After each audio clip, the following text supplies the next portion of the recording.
W2 Industrial Services Hub to do the mapping, the kind of a technology roadmap. As I mentioned, I think to you, Kim, W2 has been using a local ERP software for the last 7 years.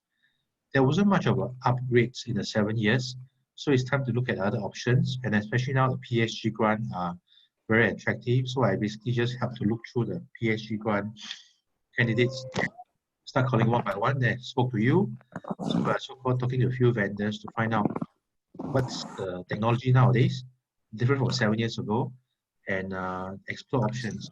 So I want to introduce Wee Wai is actually General Manager of the company. Yeah, hi. Hi, morning. Morning. As well as the other key person is Kai Kei. Kai Kei is the HR and admin manager. So these are two key persons that we are driving this project.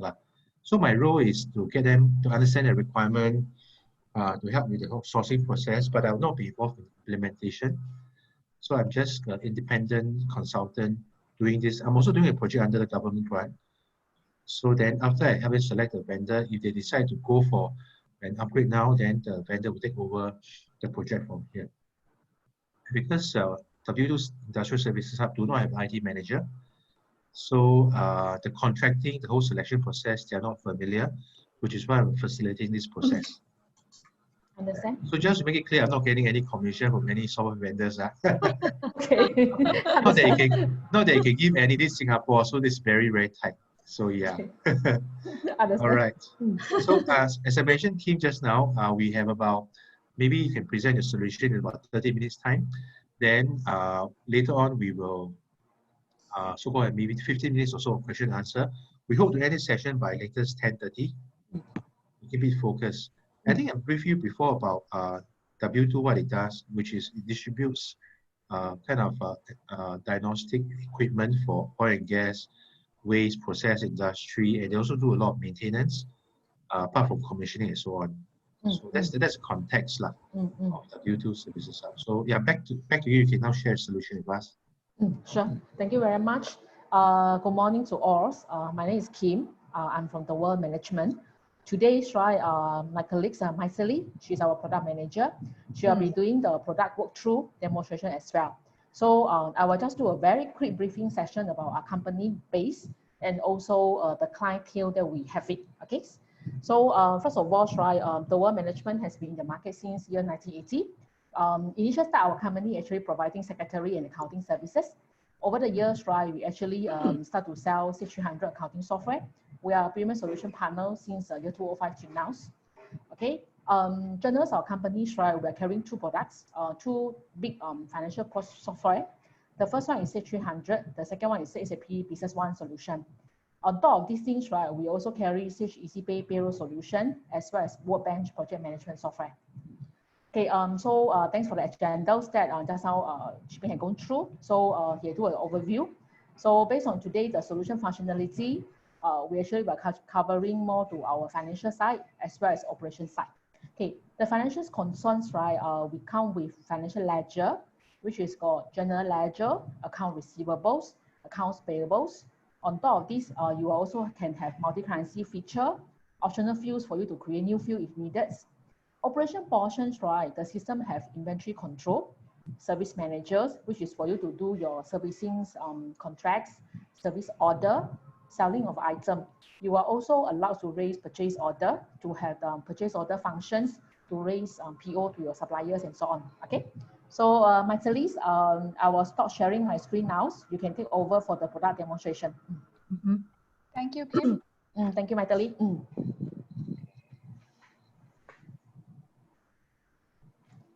Kim, can you stop sharing? I will start sharing my screen. Yes, I already stopped sharing already.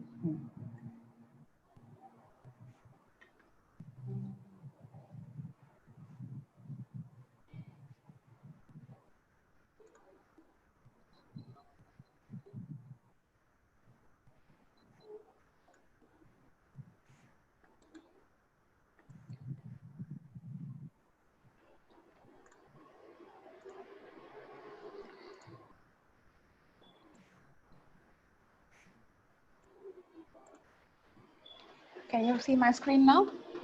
I can.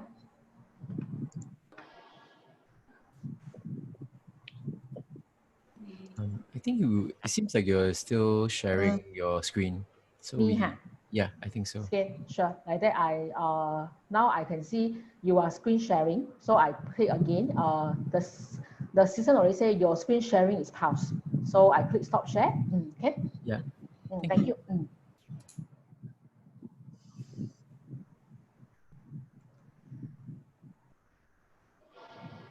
Okay, are you able to see my screen now?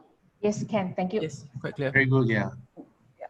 Good morning, everyone. So this is Sage 300 ERP. The standard modules or the basic modules for the finance would be the general ledger, account receivable, and accounts payable. Because today is going to be a very short session, I will just quickly run through the general ledger functionality and the account receivable. Accounts payable will be very similar to the account receivable itself, and then we will move on to inventory control and service manager. I'll try to be as brief as possible. Unless you have any further questions, then we will Yeah, elaborate. actually, sorry, I have a comment. So your name is Mythili as shown on your Zoom. Is it Mythili? That's right. Okay. Actually, I think I don't know whether I forgot. I spoke to Kim that W2 is actually using EggPack.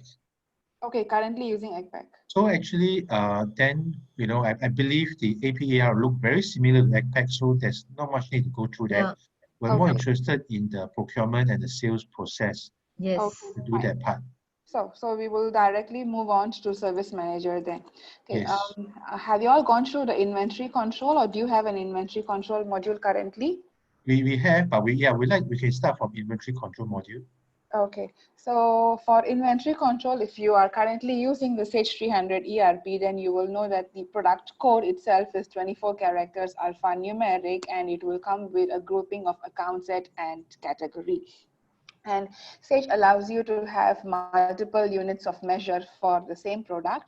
You can have multiple pricing for the same product. And do you all do any assemblies of products, or just sell individual products as services? We do assembly.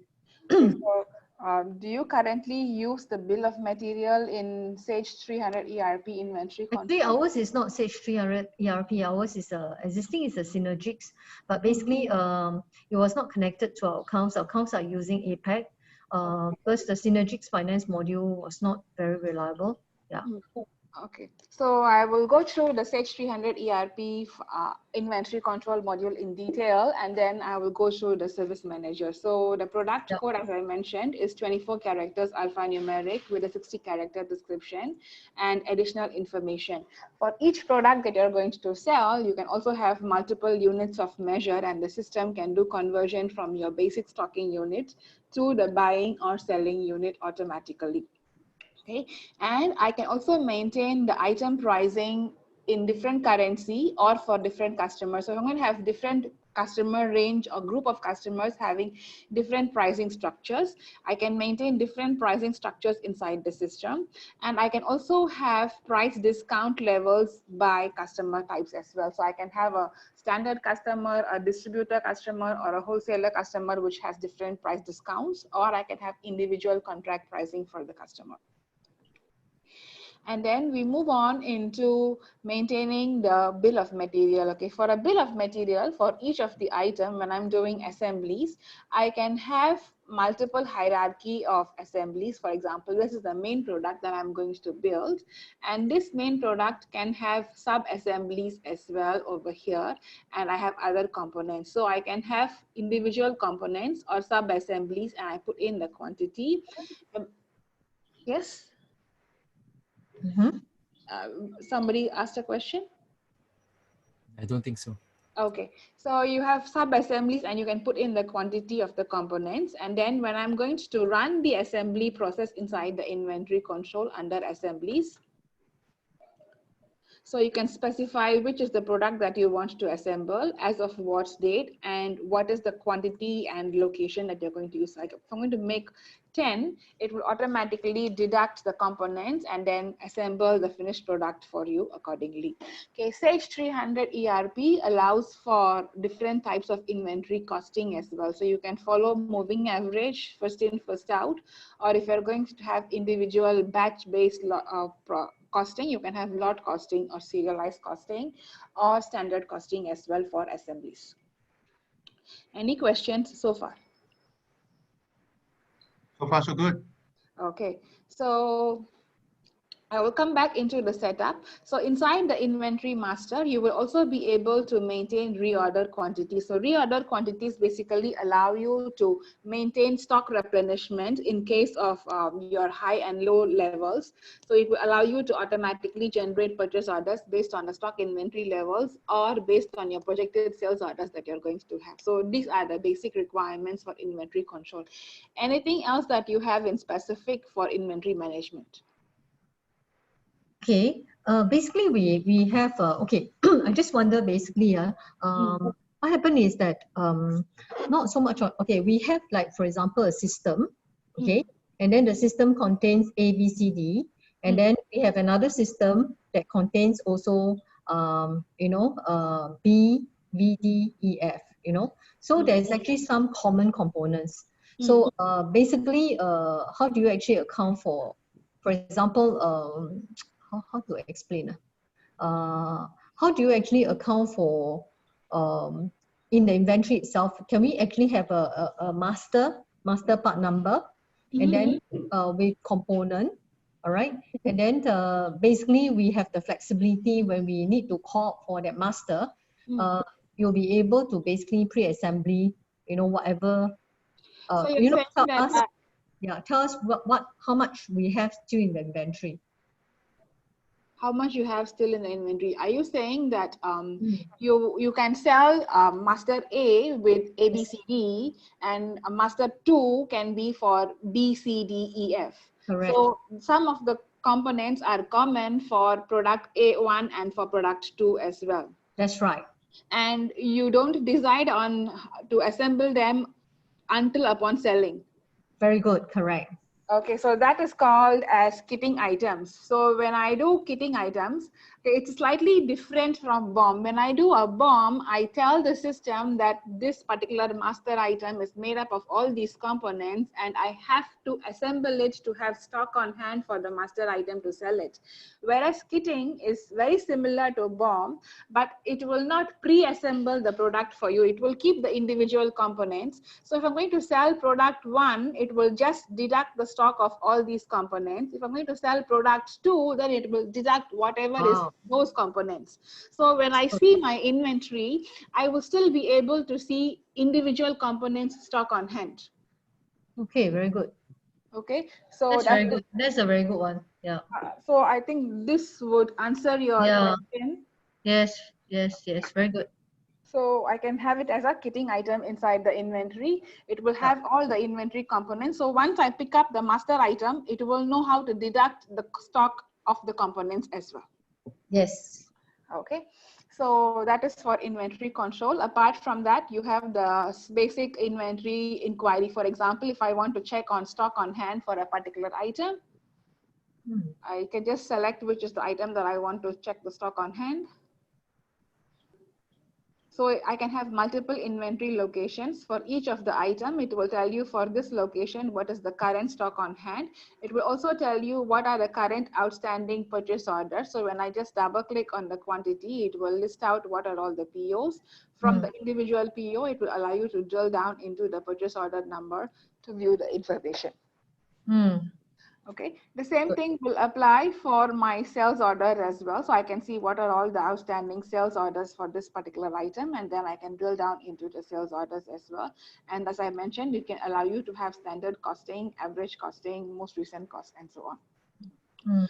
Okay, and then it will also show you this is quantity on sales order and then quantity available. Quantity available will be affected if I'm going to do any reserving of stock. So the system also allows you to do reserving of stock for particular customer sales orders. So I can have 100 pieces on hand, but I want to reserve 20 pieces because I need to deliver it within this particular period of time. I do not want other people to take up the stock. Then I can put it under quantity committed as reserved stock. So quantity available to ship will be quantity on hand minus quantity committed, and then it will come up to quantity available to ship. So quantity committed itself, if later on it doesn't turn out to be an order itself, are you able to reverse it back? Yes, you will be able to release back the quantity committed. It will go back into quantity on hand. Okay. Okay. Quantity committed will basically not actually deduct the inventory stock, but it will only tell you that it is a reserve stock. So when another sales order is trying to use a shipment which is not inclusive of this quantity, then you will not be able to process that particular shipment, because if I'm going to process it, it will go into negative stock. So for example, if I have quantity on hand is 100, I reserve 20 for customer sales order A, and the customer sales order B is going to request for 90. I will not be able to fulfill 90. I will only be able to fulfill 80. Okay, good. Okay. So basically, there's also a minimum stock. Basically, Yes. you can put in, right? I just showed you that screen that is called as reorder quantities over here. Yes. So for each of the item, I can put in what is the minimum quantity I need to maintain, what is the maximum quantity, what is the reorder quantity that I can maintain. So based on the minimum quantity, maximum quantity, reorder quantity, and the current stock on hand, if you require, then you can run over this reorder report over here, which can tell you for reordering for specific items, or which is going to be less than minimum or less than or equal to 0, and then whether you want to run by vendor or by product number. So I can run this report.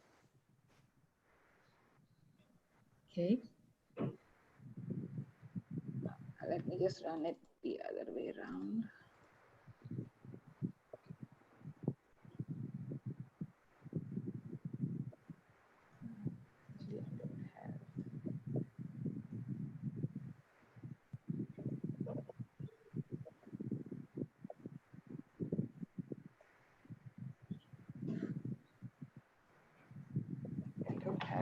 For that. So if it's basically a product is going to fall below the minimum level, then it will show the product hand, the location, the current quantity details, and the start and the negative amounts. Okay. From here, if I'm going to have anything, then I can use a purchase order module to create a purchase orders from the inventory. So if it is going to fall below the minimum level, I can run a create purchase order automatically for which supplier, for all the items which are below minimum or below projected sales, or how much I want to replenish it up to the maximum or above the maximum, and so on. So then the system can automatically create a purchase order for those items which are below the minimum level quantities. Okay. How about warranty and basically tracking of warranty? Okay, if you're going to track warranty, then do you maintain serial numbers for your products? That one is a very that one is more difficult for us because you know, we need to buy those bar graph or bar thing itself. So we may have to physically write in the serial number. Yeah, but Okay, it's quite a tedious thing actually. Yeah. Okay, the thing is that if you're going to maintain warranty for a product, You need to put serial number definitely. Yeah. The thing is, you can manage it in two ways. If I'm going to use a service manager, I was thinking that I'll finish up on the inventory and then touch it up on service manager. Okay, when I'm using service manager module, if I do not want to use as a serial number, it is still fine, because what we can do in service manager, okay, I just run through quickly on a normal sales. So if I'm going to do a normal sales, if I'm going to use service manager, then I will just go in to say for which customer am I going to do the sales. So I select my customer over here, and then it will come up with the billing details and what is the default comments for this particular customer and the location details, and then I can accept, and then I say this is the standard processing. Okay, so I just save, and then under here I will just add additional billing lines.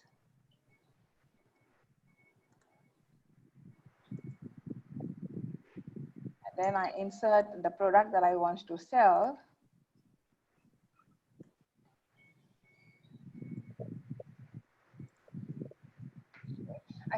I select the product that I want to sell. What is the quantity that I want to sell? The selling price will come up based on the pricing listing that I have set up, or if I want, I can overwrite my pricing, and then I have the details.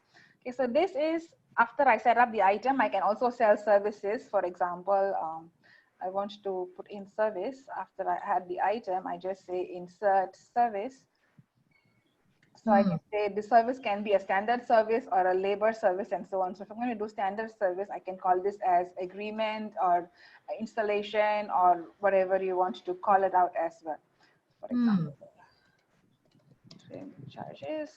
And I can assign it to a particular employee if I want to schedule employees, or I can put it to in regularly and I put the amount over here. So this is just a normal sales order processing that I'm doing. And if I'm going to generate an invoice, I will just click on post to generate an invoice. Go ahead to come up with an invoice number over here, and then I can say post. It will generate the invoice number and deduct the stock. And then I print out my invoice. Okay, now coming to your question on the serial number tracking. So when I have a warranty registration, basically I might have a warranty period of 1 year. So for that purpose, inside Service Manager, what you can do is after you sell the product, you can, sorry, excuse me. You can go into Service Manager under the setup, under VM equipment. Every time you sell a particular product which is going to have warranty, you will create an equipment over here, and then you will link it to the customer. I'll just show you on an existing one. It's actually quite good. Yeah. So I will create an equipment code, which is like my serial number code, and then I will just link it to my customer, to which customer have I sold it. And then I say from which date to which date do I have it over here, and under the processing, I link it up. So after I create this equipment, under the customer who's going to have this warranty, I will create a site agreement. Okay, or I can create as a warranty agreement. So it's up to you how you want to create. If I'm going to have multiple equipment at this particular site, I will rather create a site agreement over here, and I will list out, hold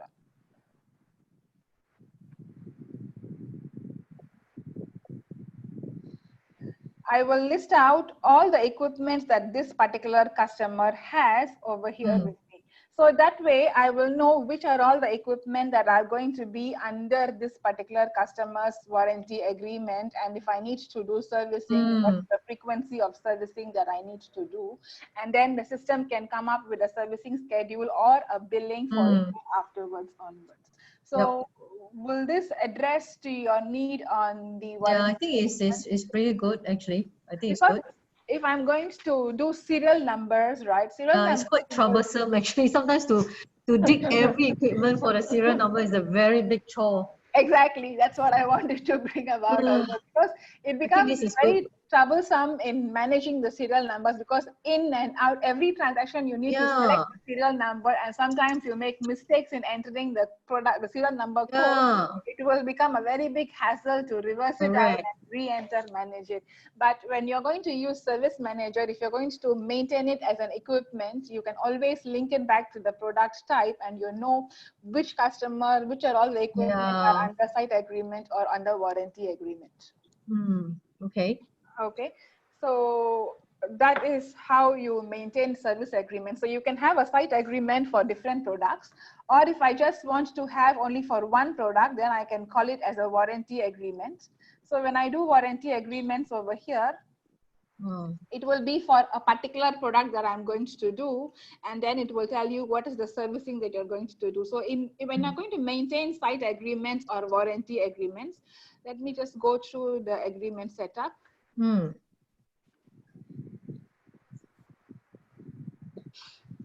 Okay, it will tell you what this particular customer, which are all the sites that are covered, and under each of the sites, it will tell you how do you cover this customer, what are all the equipment that are going to be under cover, or if you're going to do servicing, how frequent are you going to do servicing. It will tell you the frequency of servicing and the frequency of billing. So from here, you can actually do a scheduling of your staff to do the servicing, and you can also bill them accordingly. So if let's say I'm not going to do a servicing for this particular period, you can just put it on hold, saying that the customer deferred this particular servicing on hold, and then process the next servicing as well. Then under the covered items, it will also list out what are all the products that are going to be covered for individual customers. How about those products that actually has an expiry date? How about products that have an expiry date? Yeah, how do you actually track them? I mean, do they, like, for example, maybe certain products has a, like gases, they have a certain expiry date. So we probably want to sort of like prompt maybe 2 months in advance that actually this product is going to expire, so we have to probably do a fast sale, that kind of thing. For each of the equipment that you sell, you set up for this particular customer, like the serial number, you will have an end of useful life for that particular product. Very So good. I can check whether there are standard reports or prompts that can come up, or we can always customize a report to generate. For example, you want to print it on a weekly basis to say the next quarter, what are all the products that are going to expire or become end of useful life, then you can generate and then process it accordingly for your servicing. Good. Okay, will that be helpful? Yep. I think Okay, this is so good enough. End of useful life, I think is good enough. But they will not prompt you, right? I mean, are you able to sort I of have have to like, check on the prompting. I cannot guarantee you with a yes or no. I need to do a little bit of testing on it to come up to say whether it will prompt. It will not automatically prompt you on screen yeah, and of log course. into the system. But I have to check whether it's possible to prompt when you go into the service agreement of this customer. Because for Service Manager, when you go into a particular agreement or a document entry, I'll just show you one more time. Let me just say click on new. When I go into a particular site or a customer, okay, there are certain prompts that it can come up with and certain properties it can show. So I was just seeing that whether I can put that useful life of an equipment which is being covered under a service agreement to pop up when you call up the agreement of that customer. So that is something that I need to check first and then revert to you. Okay, thank you. But of course, yes, the report can be designed to, if you're going to generate a report on a weekly basis for all the equipment that are going to reach the useful life or end of life in the next quarter, that can be listed out. How about projects? How do you do projects? Yeah, project scheduling, is it? Well, what is projects over here? Okay, projects over here. Okay, the projects over here inside the system is basically a combination of all the services that I'm going to render to a customer. So let's say for this particular customer, I have done 2 different jobs, or I have done a sales. I want to see a combination of everything in one screen to see how is my profitability with this particular customer. So it will give you a list of, I've done 1 sales order of direct product selling or service selling, and I have done a job where I have done installation and pre-installation. So when I go in the overall, I will be able to see total revenue that I've generated, total cost that I have incurred, and what is the profitability. And I can go to individual document also to see that this particular service order or this particular sales, what is my profitability. It's basically combining all the services under for one customer under one grouping to see overall profitability by customer. It is not a transaction by itself, but if you're going to do a job service, then that will be under document entry. Okay, it will be under a job, and then you can create a new job or call out an existing job. I will just show you an existing one because it's going to take some time to create a new one. So I just go into one of the jobs. So a job can have many equipments, or it can have products and services. So let's say I'm going to do a product installation or servicing to this customer. So I do delivery of products, I do installation, commissioning, testing, and so on. You can have it as various phases inside a particular job, and then add the items for the product and services under the various phases. This has only one phase, but let's say I go into another job, I can have multiple phases as well, and then I can do billing to my customer based on the phase that I have completed. Okay. So when I go into the header over here, I will be able to see the overall revenue that I'm going to generate for this particular project, or I can go by to see the individual phases as well. Okay. Okay, so that is how I manage a job, and I can have multiple jobs in one project, or one job, oneself also in a project. So project is basically a combination for a particular customer to see overall profitability of the customer, whereas job is for my individual servicing jobs or project that I'm actually going to do for a customer. But this one, there's no project schedule that you can do from here, right? I'm coming to that point over here. Okay, so this is the standard service manager module.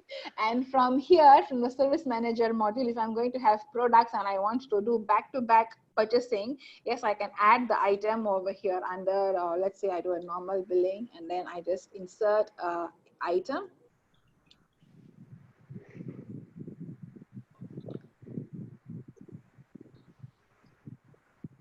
And then for this particular item that I have added, I can issue a purchase order over here. So I can go in to say I want to do a purchase requisition. I can convert it into a purchase order. That is one possibility. But if I always maintain stock, sorry, just give me a minute. For your information, today is Friday, so all of us work from home due to COVID-19 arrangement. So for my daily side, I think Sorry, I got a lot of airplanes airplane. flying around. I'm so sorry for the work at home arrangement that is airplanes around my area this time. So sorry about it. No worries. Yeah. Okay, so you can have a purchase requisition created and a purchase order created from the item. Okay, coming into the scheduling portion of it, scheduling of it will be done by an additional add-on module called as advanced scheduling. Let me just share the PowerPoint screen. I do not have the full product installed to show. I can show you the PowerPoint. Hold on a minute.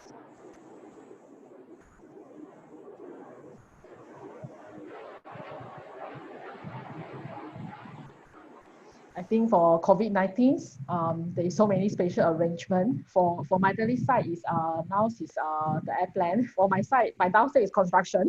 So later on very noisy also. Okay.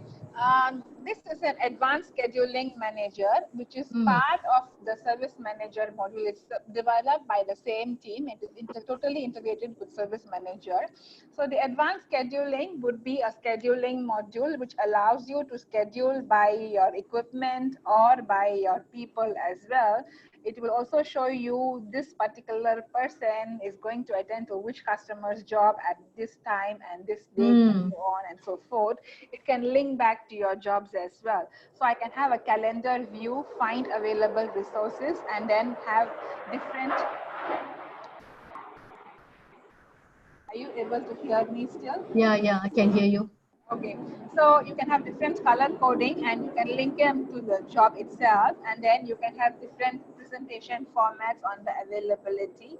Once you hover over a particular job, you will be able to see the details of the job that this particular person is going to do and see all the additional information.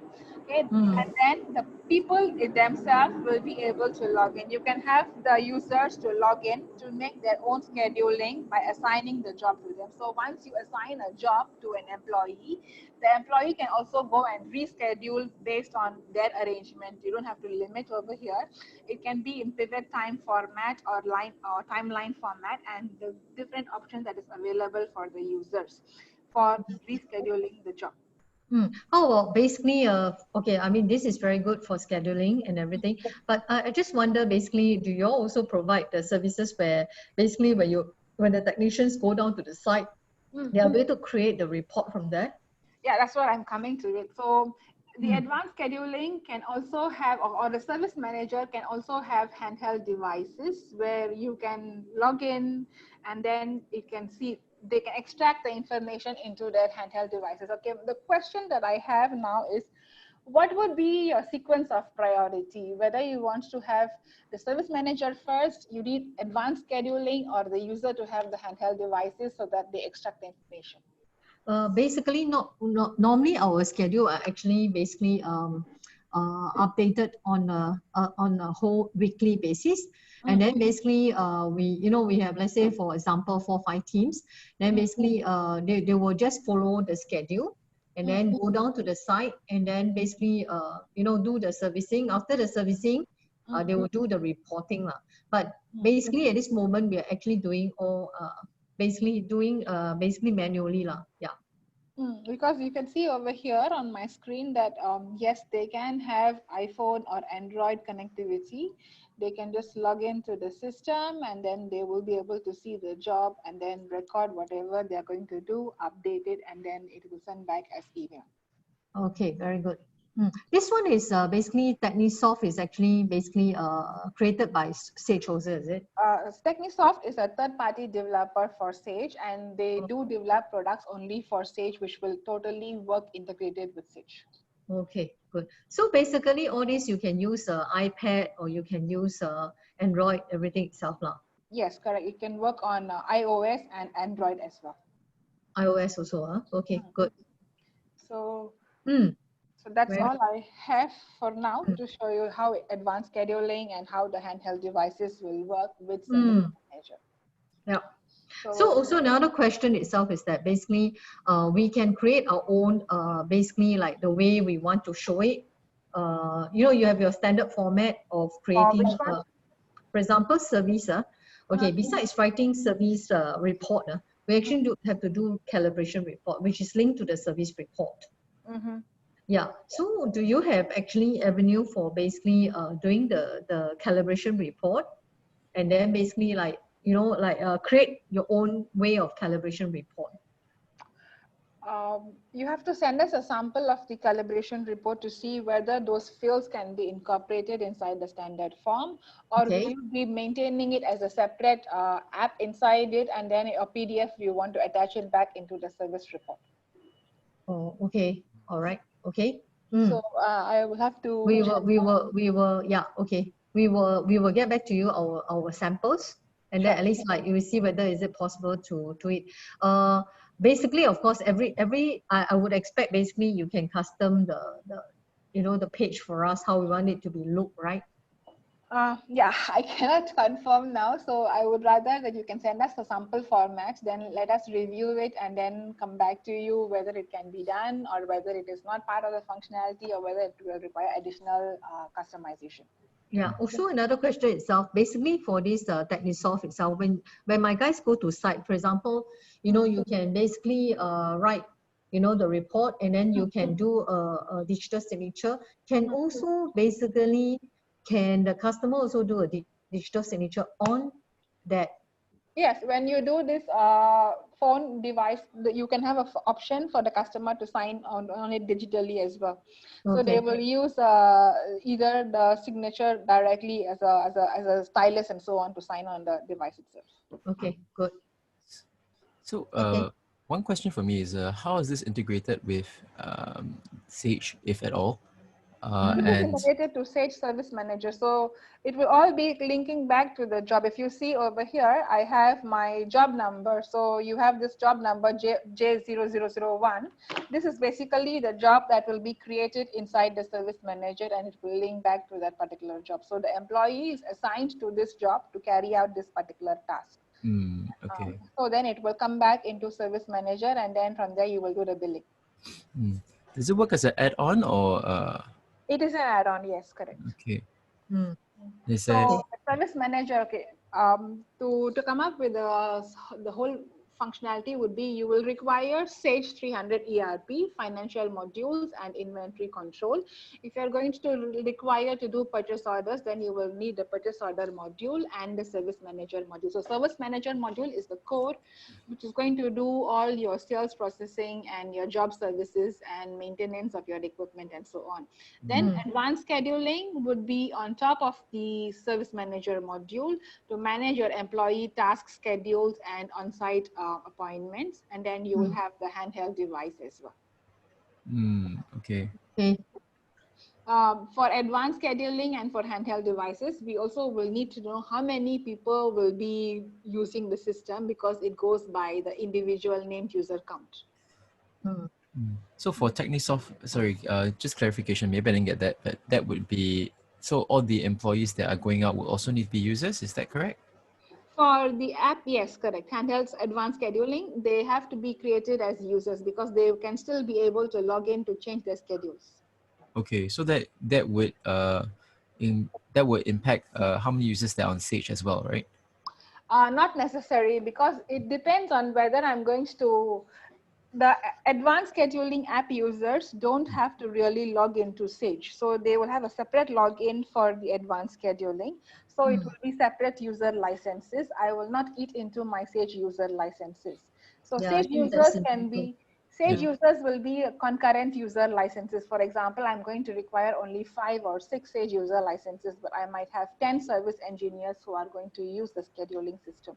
So I will buy 10 advanced scheduling licenses, and I will only probably buy 4 or 5 for my Sage, based on who's going to do the data entry for my finance and job creation. Okay. That's That's pretty Maybe I would like to add on, you can segregate your licensing policies or the way that pricings, right? You can just go by operation as well as means front end and back ends. So your front end people will be all the technicians who need to on-site visit on all the customers. The one is considered as license A, which is so-called front end license. The back end license will be the licensed user who actually so-called majority based in the office, like financing staff, raising purchase order staff, keeping track of inventory stock. All these we treat as back-end user. So when you consider your user license, it will be easier for you to justify how much you're supposed to purchase. okay. Yep. Good. Okay. Are there any questions from anyone else? I think it's yeah. Is there any questions, Kaiget? You have any questions? I think it's okay. So basically, yeah, you move on. Yeah, that's all I have to present, because Oh, okay. Just another question that I want to ask. Basically, okay, on the invoicing and posting of delivery side. So basically, on the inventory, okay, we have actually inventory that basically is expense out. Okay, because they are all very small items, and it's very difficult to basically like you know, I mean, it's very difficult to put every small little things into the inventory that affects the P&L. So certain things we want to expense out. Do you have sort of like another like, but they still need to track, like this is more for servicing consumables, everything itself, you see what I mean? For okay, so example. for servicing consumables, you want to track the quantity on hand, but you Yes, want but to we do not, also, but it has been expensed out from the main inventory that should not affect the P&L. fine. When we do the setup of the item, we will set it up as stock, but with a different account set, and the GL accounts pertaining to it for the sales will be set to the same account number. So when you receive the stock itself, it will directly go into a consumables cost of sales account. And when you're going to actually consume it, it will only be a quantity deduction, and it will not have an impact on your cost of sales again. Okay, good. That can be The other problem that we have on the existing thing itself is that basically, when you receive the goods, basically we need to do a GRN, and basically we will not because end of the month we need to do a physical stock count, right? Then basically we need to adjust and basically close the account. But we noticed that sometimes, let's say for example, if we were to actually send the goods on the 30th of September itself, but sometimes the the delivery or sometimes the DO will take some time to come back to us, but we already deliver on 30th, okay, but we still need to continue on the 1st of October on our invoicing. We in our current systems does not allow us to do it until we close the full account in September before we can start October. How can we actually can Sage address this thing so that basically the October invoices and delivery can still move, and we can, because existing system we are not able to, like, unless we close out everything, like which sometimes it takes time to close, so we are always a few days late for the next next month, and that is I mean, I just wonder whether you have any lock or unlock thing for this whole thing. Yeah. Sage inventory processing is real time. So once I do a DO, it will deduct the stock immediately from the inventory. So if let's say I'm going to do cut a shipment out of the system as of 30th of September, then the stock is out already. Whether I invoice it or not, it will just be as an outstanding or an approval inside my shipment clearing account until I invoice. So my revenue is not accounted for as of 30th of September, but my stock is deducted. So once you've issued your shipment out, you can still go and lock the physical period for that particular month and print out your item valuation report. And then as of the 1st of October, you can start doing October transactions itself. Let's say, for example, on the, let's say 30th of August, we deliver the goods, okay? But somehow we receive the DO a bit later, but we want to actually backdate, and then it's already in October, but we still want to backdate the invoice back to August. Is that possible? Or to September, is that possible? When you backdate, okay, the thing is, if I enter September transactions already inside the system before I enter this new transaction into August, my costing and my stock will be affected.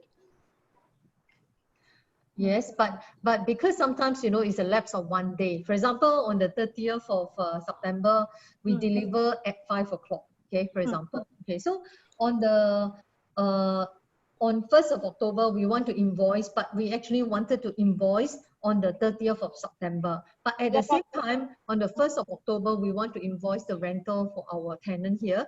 So how do we manage that? Okay, my question is, firstly, is as of 30th of August or 31st of August, I've already deducted the stock. Correct. So my stock wise, no issue. Yes. When I want to do the billing, it is going to affect my revenue. So if you are going to date back to do your billing, it's still fine. You can still go back to 31st of August to do your invoicing because your account receivable is not closed. So, and the stock is not going to have an impact. You're not going to return stock over here as of 1st of September. So that means basically, you can sort of like give, like we can give ourselves 3 days to close up in August, and then we can still continue to start our delivery on the first, billing on the 1st of October. Is that 1st of something? September. Yes, you can do that. But the only impact will be that if I'm going to have return of stock, yes, of course. Then there will be reclassification in the costing of yes, understand. But if you're going to just do billing, backdate billing into the previous month, should not have an issue. So you can actually do a backdate billing on the previous month, and then basically we still can continue immediately on the following month, 1st of September, right? For stock deliveries, yes, you can. Can you show me that function? Okay, there is no separate cutoff over here. For example, if I finished my shipment entries for that period, I will just lock that period for my OE shipments over here. So I will not be able to do shipments in that particular period. For example, if it's going to be August is closed, I will just lock August for shipments and I will still be able to continue.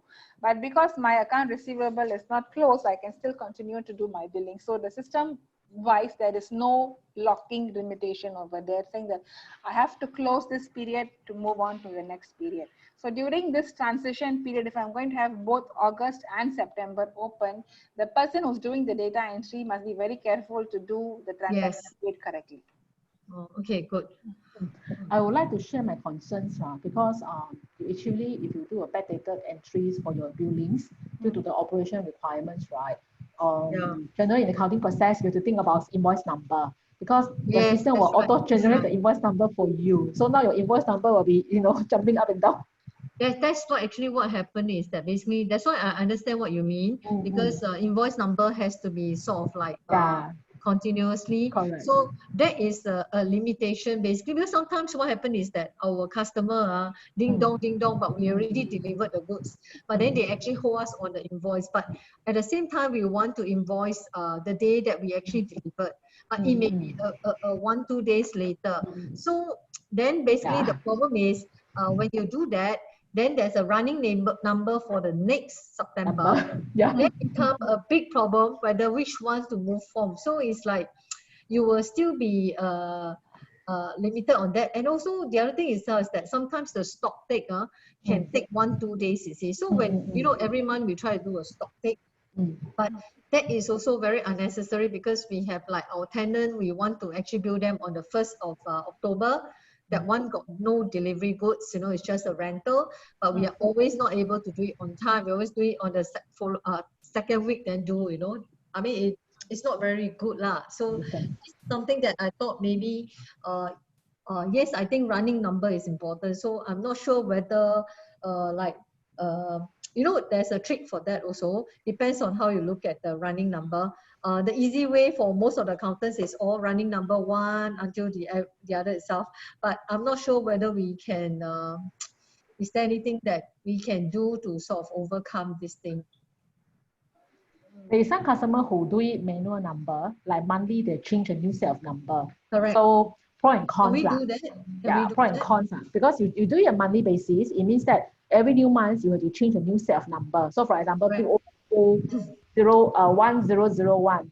So when you key in the backlog number, that backlog number user have to manually key in the invoice number already. So for example, based on your sample just now, my August, right, the last number maybe is 08009. Yeah, correct. So now new months already, man. So it's 09001. So when I'm doing my backdated for my August, right, the invoice number, the user had to manually, of course, they can check from the system what is the last number. And then after that, right, I go and key the invoice number is it's 0, because it's August. So it'll be 08010, follow my last number. But you know, humans process in manuals, right? Sometimes more mistake may come out also. Yes, I understand. I also agree that there's pros and cons for that. Yeah, correct. So So just to basically, share with yours you. can actually basically do like in August itself, we can basically like, but this number is not automatically generate ready, is it?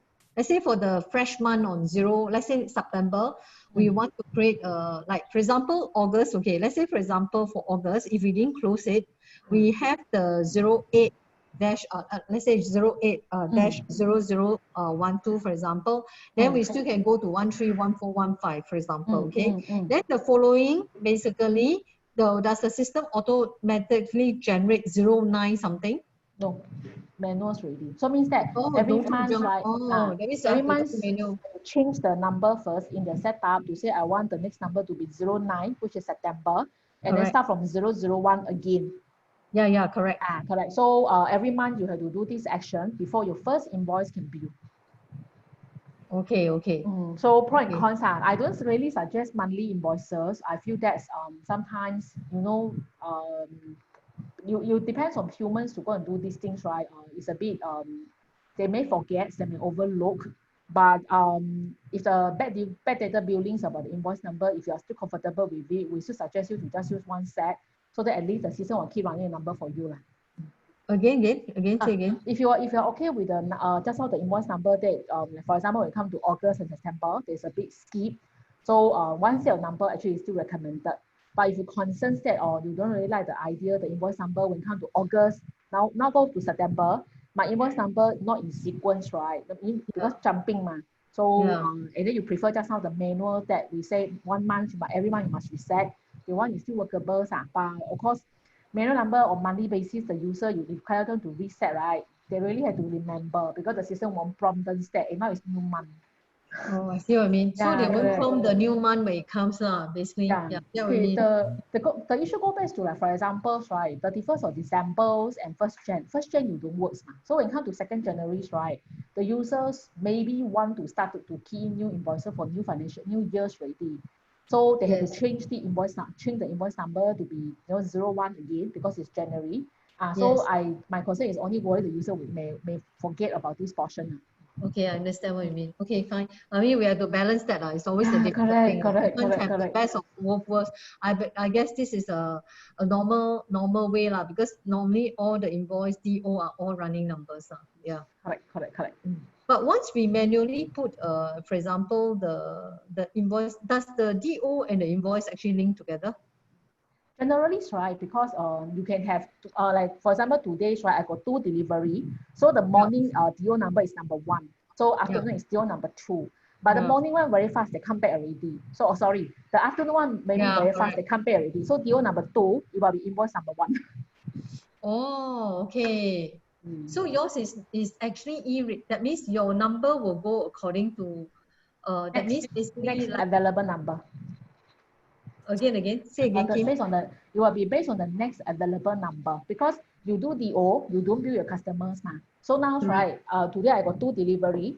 So the first one is DO1, second one is DO2.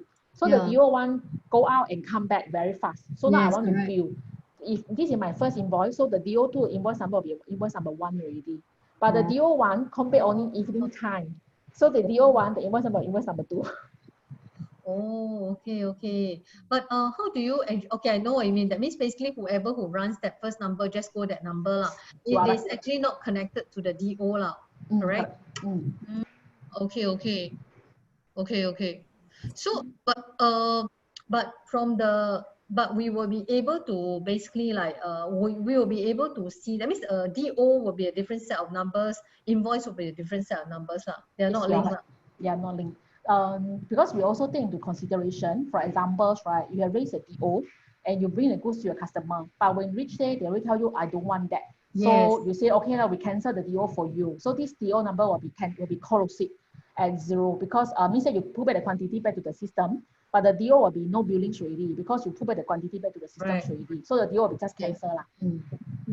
Okay. So okay. So okay. So how do we ensure that basically whatever DO that has been sent out is actually has not been invoiced? Will we be able to see the thing? Yes, right, I'm sure. There's certain you can inquiry from the system or reporting to show you like it should be fine, quite standard features. Okay, all right. Okay, good. Good. Okay, this is one. I think overall is a very good presentation on this whole, at least like, you know, the services part is actually addressed, and also the order entry part is also addressed. The inventory control part is also addressed with the knitting kit. Yeah. The accounts payable, receivable itself, I think APAC is one of the best in the world lah. The most stable basically lah. Yeah. Thank you very much. Thank you very much. APAC is one of the best in the world. But okay, can I ask also another question itself? Okay, what is your, because you know there's so many basically you know, like so many ERP systems around lah. Okay, so let's say for example there's SAP one, there's also Microsoft Dynamics. So what do you think, I mean, what are your advantages over them? One thing is since just now you have mentioned your current financial actually is using Sage 300 accounting system.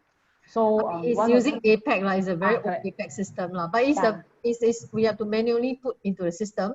So basically, I guess basically with all the DO invoice, everything, all this can be linked back to the payables, receivables, and everything. Yeah. Okay. For APAC systems, right? Actually, currently today's when you're using Sage, the previous name is also called APAC. It's just that due to rebranding, they changed name from APAC and changed to Sage 300. Now the new name is called Sage 300, but previously, yes, they called APAC as well. So I think our key selling point is we are able to do data conversion for you based on your financial ledger. You will be able to convert it to the latest version for you. It's only operation side because operation currently we are using Synergic, so that portion will be considered brand new. So I would say this is our first key selling point, that you keep your history with you for all your financial data, inclusive your AR, AP, and also GL, which is the key things that when it comes to accountant point or D point, this is very important to them also. Feature-wise, it really depends on what you needed. So we are very strong in our accounting process. If you do agree with the accounting process, the system have a strong control about posting. Once you post it, financial ledgers, money entry created, you are not supposed to anyhow change. Like for example, DO, you can change it, but the system will track that the user in and out for all the accounting entry. But once you convert it to invoices, no, you cannot change anything already.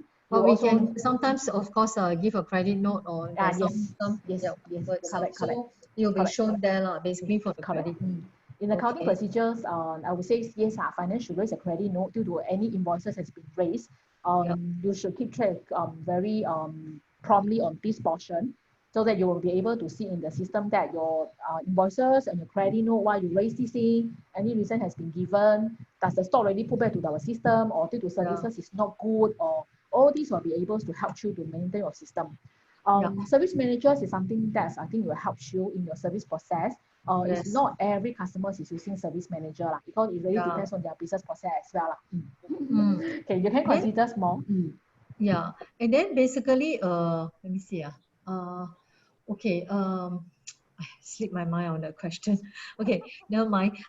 Okay, I think these are all very good first time information. I also think that basically this has to be shared with some of our colleagues later on, and then see if they have any questions on that.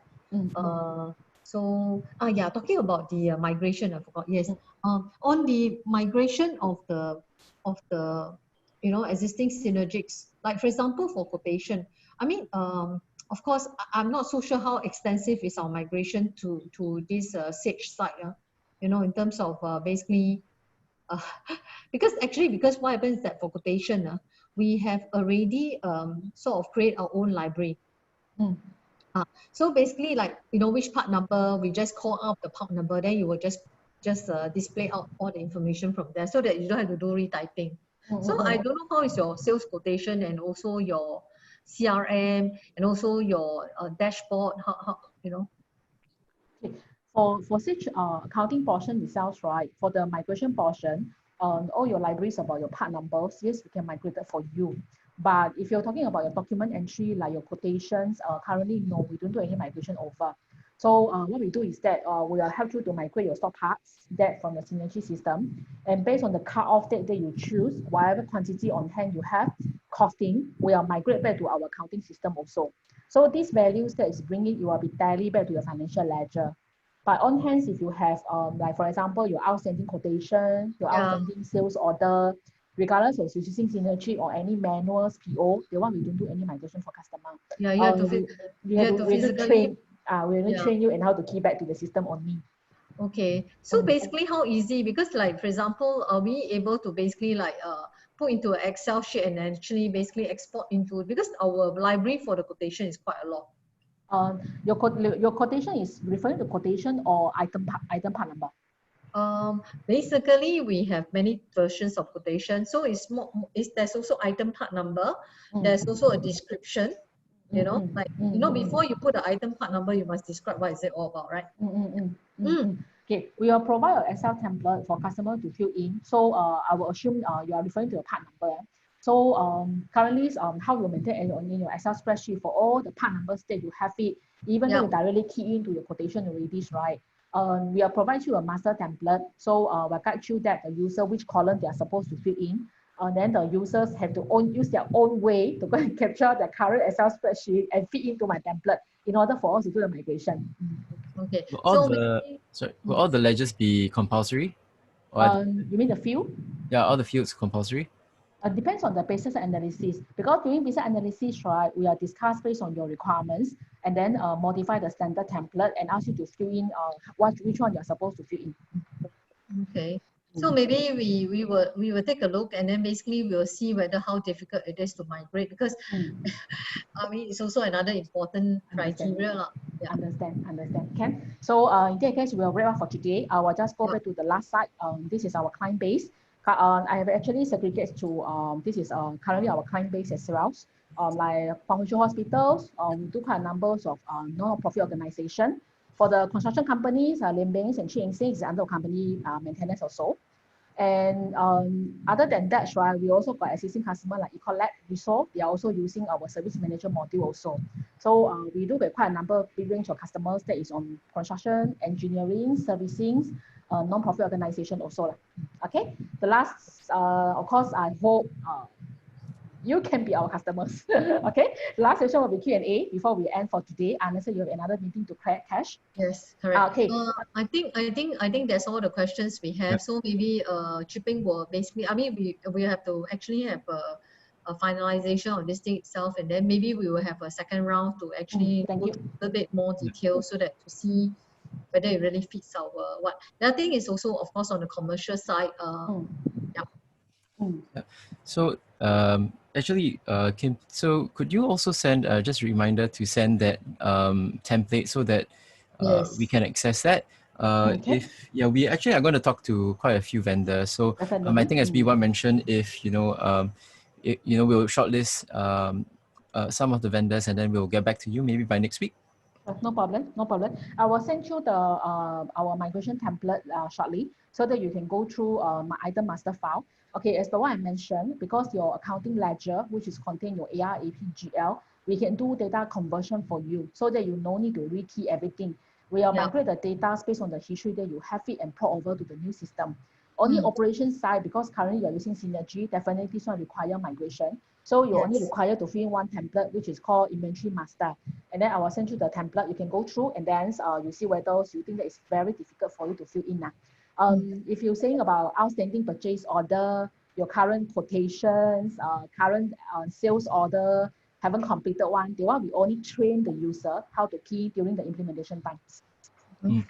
You're able to actually create a backlog for us, right? Like how much is that? For example, sorry, one question itself. I'm sure that basically you're able to do like 10%, 80%, then balance 10% invoicing, right? You mean progress billing? Yes. Based on services or based on jobs or based on item? Sometimes we based on services. Okay, progress billing like every by let's say we do 3 times. I mean like by 2 times in servicing, and sometimes project we actually have progress billing lah. Yeah. Okay, basically we don't really have an automation function on the progress billing. So the data entry portions, right, it will be quite similar to just now what Natalie has shown you. You can use servicing. So the user can just type in being progress billing for the first time, 100K. And then after that, the second time, being progress billing for the second time is 200K, but less previously whatever that is being claimed before or certified before. Is it okay with you? Yeah, but then the thing is that are we able to track, like for example, we haven't actually haven't even invoiced the balance 10% for documentation. Is there a report for that for your backlog? Hi, Natalie. Are you going to recommend them to have projects module or just use service manager to maintain? We just use service manager. We just create a service item as 100% quantity, and every time you're going to bill, you put in the percentage over there. So the quantity balance on that particular service item will actually tell you how much is the balance of billing that you're going to do. But if it's a project thing itself, where basically we have first thing 10% down payment, then balance 80% upon delivery of equipment, then balance another 10%. How do we track that? Do you have actually reporting on like showing that basically you still have this backlog outstanding orders that is still going to be going to be carried forward to the next year itself that has not been completed? So that will be under WIP or it will be under outstanding billing? Okay. That's a good question. Actually, at this moment, our accounting is quite simple because we are not a very big company. So because WIP, yes, we sometimes do WIP, all right? Now we do a little bit more WIP itself. Like for example, there's advance payment, okay? Then actually, basically, this payment was for our service next year. So that one is considered advance payment WIP. Basically, next year, then basically we will recognize the revenue. Okay, I think it's a good session now. So maybe you know, we once this whole thing is recorded, so I will let them listen to the whole thing, and then if there's any more specific questions, we can actually zoom into it. In the meantime, it'll be good that Kim actually prepare a proposal to us based on what we have discussed today on your costing, and also your license. Is it on an annual basis, or basically it is a one-time perpetual license? Because you intend to go for PhD grant, so it will be one-time perpetual. The recurring fee can be optional. I will address this thing on the quotations for you. In order to draft out the proposals to know the pricing model, there are some questions that need to be answered. Later, I will write this on the email as well. You can go through. And then I will based on the reply to prepare the quotation for you. Okay, very good, very good. Okay, good. Okay. Thank you very much. Sorry, just one last thing. I think in the quotation might be helpful to list also the modules that you mentioned and also the Technisoft. Yes, I will. I will. Yeah, I think the Technisoft is quite good also. Yeah, it's good. Okay, good. For the informations, right? Because PhD grant is a pre-approved package, so the certain item is mandatory to purchase. So I will list it in the quotation. So my proposal will be 2 quotes. The first quote is for you to go for PhD grant application. I will state the claim amount as well. The second quote will be non-claimables. Service manager is non-claimables. I will state also. So you will be seeing 2 quotes. Okay. Okay.